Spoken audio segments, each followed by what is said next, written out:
Okay, and I think we are live again. Hi everyone and welcome back to my channel. For those new here, my name's Nicki, and today, as the banner says, we're going to be talking about the books I've read in December. And this is going to be the last of my monthly wrap-ups like this, as I will explain further at the end of the video. But first of all, I will just give you the quick lowdown on the 15 books I've read during December.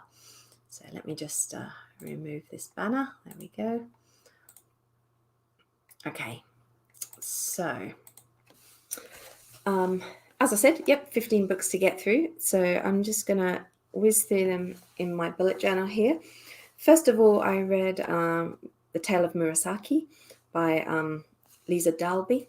And this is a book, fictional, historical fiction, but based on the real-life figure, Lady Murasaki, who is responsible for the Japanese classic of the 11th century, The Tale of Genji. And so this book kind of looks at her life and her experience writing Genji, and it's drawn from, I believe, her existing diaries and poetry. So this was a 3.5-star read for me. As a work of historical fiction, it's okay. It wasn't mind-blowing. You will get more out of it, I think, if you have read Genji. Though you could still read this book without having read Tale of Genji, but I think there will be more parallels and you'll get a bit more from it if you do know Genji, at least a little bit. And sticking with the same author, I read Geisha, and this was a non-fiction book because Liza Dalby is the only Westerner who's ever become a geisha in Japan. And so this was looking at the history of geisha, the role they play, and at her own experiences in being in that society and learning how to be a geisha. This was a 4-star read for me. It was very interesting. On the whole, entertaining and well-paced. The only thing I would say is that she did her training as a geisha in the mid to late 70s. She's writing this up in the early 80s originally. And so some of her views on the role of women in Japanese society as wives and things like that is probably rather outdated now, sort of 30 odd years on. And I'm sure it was accurate at the time, but it just feels, doesn't feel quite right now as you're reading about those parallels. But other than that, a really interesting work. So if you're interested in geisha, interested in Japanese culture, it's worth checking out. Next up, I read The House of Always by Jenn Lyons. So this is the 4th book in the Chorus of Dragons series, and I received this, like the others, the previous 3, as a review copy from Pang Macmillan, Australia. This was a 4-star read for me. Basically, this series has been 4 stars or 4.5 stars, and it's varied a bit per book. This one brought a lot of threads together, but the issue there was there's a lot of different POVs, and some characters I like more than others. So I tended to really enjoy the POV sections for the characters I like, but I was a little bit bored here and there in characters that I didn't care about so much. So that's the only issue I have with so many POVs. There's no problem keeping track of them or understanding where you are in the story. All that's fine. It's just that not all of them are interesting to me. However, I believe the last book is out in 2022, book 5, which I think is going to be the end of the series. So I am very keen now to see how it's all going to conclude and what's going to happen.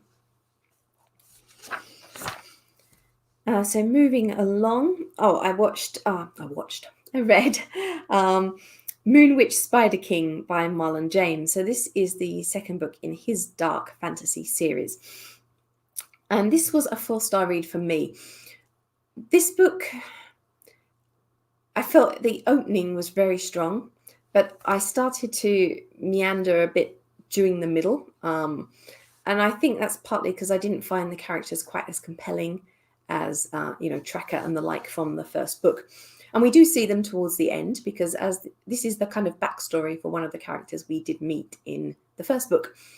And so we get to see sort of what led her to the place where she is when we first met her in book 1. And we also get to see some of the events of book 1 just from her point of view as well, which gives us a sort of different perspective on what happened. And that was all fine. It's a huge book, a very long book, 600 odd pages.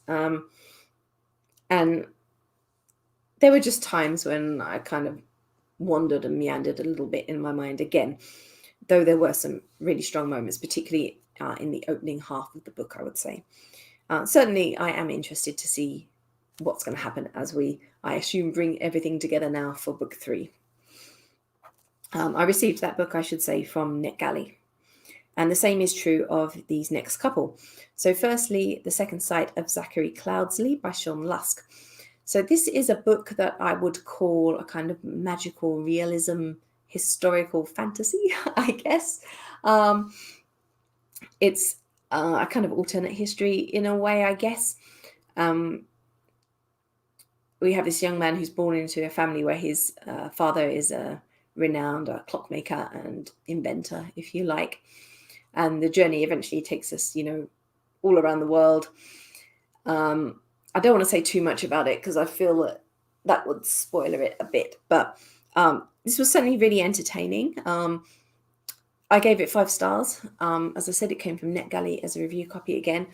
And I definitely recommend checking it out if you like that kind of alternate history with magical realism and a sort of fantasy bend with a bit of an adventure story thrown in. Next up, I read historical romance, The Rake by Gillian Hawser. This was a 3.5-star read for me. I liked the premise of the story. We have, the typical Regency rake who has to reform if he's going to get the hand of the heroine. The issue here, I think, was that there was a few too many side characters and it kind of detracted from the main narrative a little bit here and there. I think that could have been tightened up a bit, perhaps. But otherwise, it's an enjoyable enough historical romance, and if you like that style story, it's definitely worth taking a look at. Next, I bought Black Butler, Artbook 3 by Toboso Yana. So this is the 3rd book in the Artbook series, and as the name suggests, it is literally an art book. So this is just a collection of artworks from Black Butler by the author and illustrator, Toboso Yana. This is a nice collection. This takes us through the anime version of the circus arc and also the school arc, which has now become the new 6th musical. So some beautiful illustrations as always, and a nice addition to my Black Butler collection. So 5 stars from me, of course. And sticking with graphics, if you like, another graphic novel, Extraordinary by V Schwab. So this is a book set in V Schwab's Villains, Vicious world. And it kind of takes place between the 2 novels, between Villains and Vicious. And we have a new character who's introduced who has a near-death experience and wakes with powers. And she's trying to cope with those powers and also cope with being pursued, if you like, by Eli Ever. So this was a 5-star read for me. I thought the illustration was pretty good. It looked good. The story moved at a nice pace. I think I prefer. I'd say I do prefer the novels for this universe, for this world, and I'm glad that there is a 3rd novel planned. Although I think it's still sort of a few years off yet. But as just a little aside to keep us all involved in the world until then, I think this graphic novel worked really well. And if you like graphic novels anyway, it's an enjoyable story. I think it would help if you've read at least Vicious before you read this one. I think you probably could understand what was going on without having read Vicious, but it will make more sense to you if you are familiar with Victor Vale and Eli Ever as characters. Next up, going back to NetGalley for the next 3 books. So first I read Ma and Me by Putsata Reang. This was a 4-star read for me. This is, I say non-fiction, it's kind of a memoir / autobiographical piece. Putsata Reang was born in Cambodia, but when she was still a baby, her family fled to America. And she is dealing with growing up, not quite sure, not really feeling she fits in as an American, but not really fitting in as a Cambodian when she goes back there. and also dealing with finding a place for her family's traditional values, whereas she's grown up in a sort of American culture, and the difficulty in coming out to her mother in particular as bisexual, as when she starts a lesbian relationship. This was really interesting. I knew very little about Cambodia. I knew the name Pol Pot and the vague connotations of what went on during that period, but that was also, it was very interesting to find out a little bit more about Cambodian culture and beliefs. And if that sounds like an interesting read for you, do check it out. Next up, I read How to Live Icelandic by Jónsdóttir and Magnus. And this is another book in the series, the How to Live series. I've already previously reviewed the Korean and Japanese ones. And I really like these books. I think they're beautifully presented. They also always have lovely illustrations and photography. And I like the type of information they share as well, that it's a really nice mix of kind of a little bit about the culture, the language, what to see and do, and just some of the sort of quirks and things of interest, the food and bits and pieces like that. So this was a 5-star read for me. It really is a really nice series. And the final NetGalley one for this little batch is Kamusari Tales Told at Night by Miura Shion.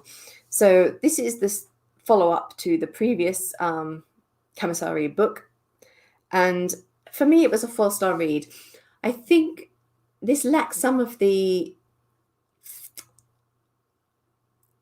depth is not the right word, but I think there was just a great joy and fun about the first book. And this book doesn't recreate that quite as well. It was still interesting, but because he's now kind of settled into the village, although we're getting some new information about the village culture, it doesn't feel like it's presented in quite the same way as it was in the first book. So it's a 4-star read for me. If you read the first book and liked it, you'll like this one, but I think the first book was stronger. And we're nearly there. We've got 4 left. So next up, a book I read as a review copy, which was Luminous by Mara Rutherford. So this is a book, in fact, we can see it on the shelf behind me here. This is a book that's a YA fantasy. We're in a world where witches are kind of rounded up and used for their power by the king and one of his main, I guess we'll call him a minister. And our young girl has sort of been living in semi-seclusion all her life because she does have magic, and her family's been trying to keep her hidden. But eventually she's going to have to be revealed, obviously, throughout the course of the story. So this is a pretty pleasing YA fantasy. It hits all the tropes and points you'd expect. It's pretty well paced. It was entertaining throughout. There were just times when I wanted a little bit more world building, though. That's why I gave it 3.5 stars. For the story and characters, 4. But for the presentation, I just wanted to know a little bit more about the world, the society, the magic, the rules of the world, and things like that I wasn't given, which is why it was 3.5 stars for me. Popping back to NetGalley for Vampire Dormitory Volume 1 by Toyama Emma. So this is a graphic novel, manga, and it's a fairly cliched sort of story in some ways, I guess. We have a young girl who's passing as a boy and ends up meeting a vampire and being invited to live with him in this all-boys school as his kind of like slave / feeding bottle kind of thing. Although it's cliched, it was still a bit of fun. It's very tropey, and if you just want something lighthearted, tropey, a little bit sort of kinky in a way, then it's worth having a look at. It's 3.5 stars for me. Next up, I'll do the final NetGalley one first, actually. So the final NetGalley one I read during December was Life Ceremony Stories by Murata Sayaka.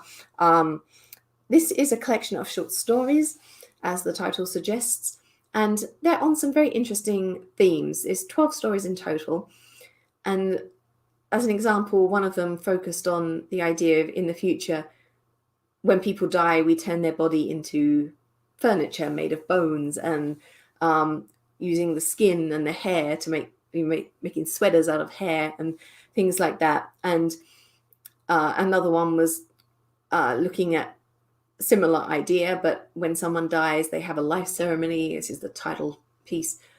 And in that ceremony, the person is eaten by their friends and family at the wake. So some very thought-provoking and quite quirky stories.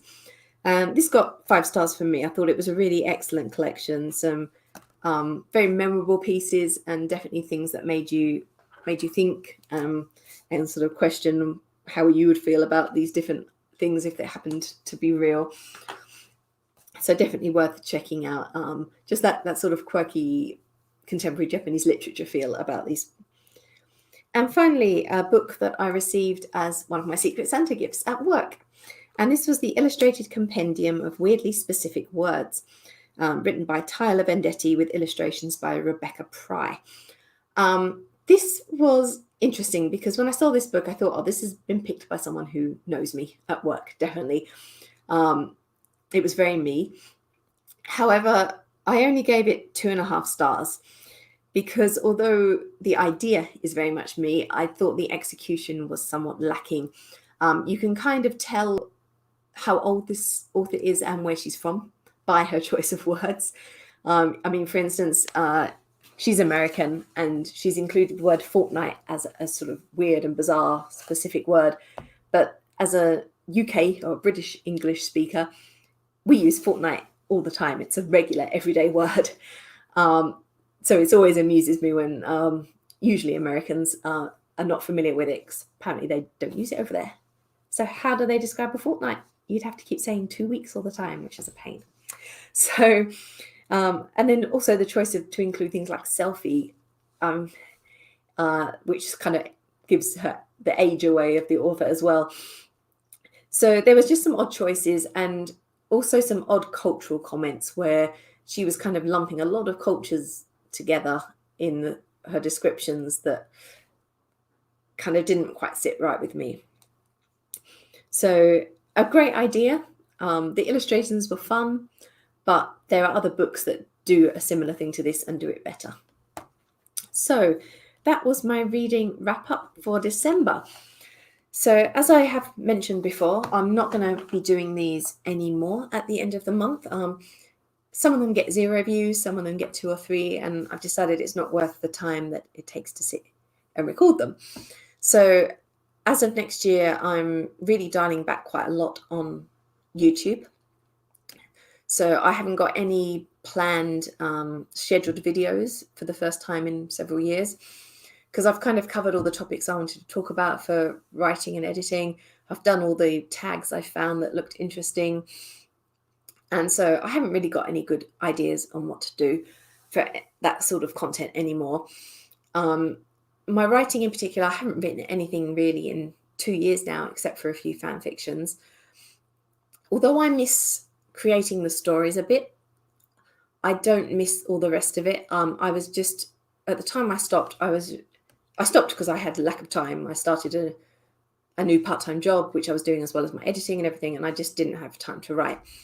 But to be honest, I was also just getting tired and really over all the promotional side of things, the issues with publishers closing and owing you money and all that sort of stuff. And I didn't have the time and effort to self-publish, really. So I'm not saying I'll never write anything again. I may, but I don't mind taking a break from it at the moment. I'm concentrating on my language studies, which I'll talk about more in a second.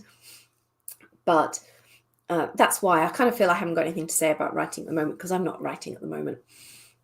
So as of 2020, the only vlogs I'm going to be posting as a regular thing will be my mid-month blogs talking about my language learning. So do come and check out those. If something comes up in the meantime, like I see a tag that's interesting, then I'll do it. But essentially, I'm just going to be doing the one vlog a month during 2022, apart from an occasional one if something catches my fancy to talk about. If you want to follow my book reviews and my reviews of my film and TV watching, that stuff is all going to still be going on, but just not on YouTube. So check out my blog, which is nikkijmarcus.com. So all my reviews for my books will go there. And I also post my book reviews on Twitter and Instagram. And you can find me at Nicki J. Marcus for both of those. In terms of the film and TV reviews, I'm thinking I'm definitely going to do something on Instagram for those. And I may also post them on my blog and Twitter, but I haven't completely decided on that. So Instagram is probably the place to go to check out all my stuff. If you want to make sure you're covering everything, Instagram will be the main focus. My blog and Instagram will be the main focus for 2022, with a bit on Twitter as well. So on that note, I will close there. But I wish you all a Happy New Year, and I hope to see you again in 2022, if I can say it, whether that's on here or on one of my other social media channels. So bye for now, everyone, and I'll talk to you again soon.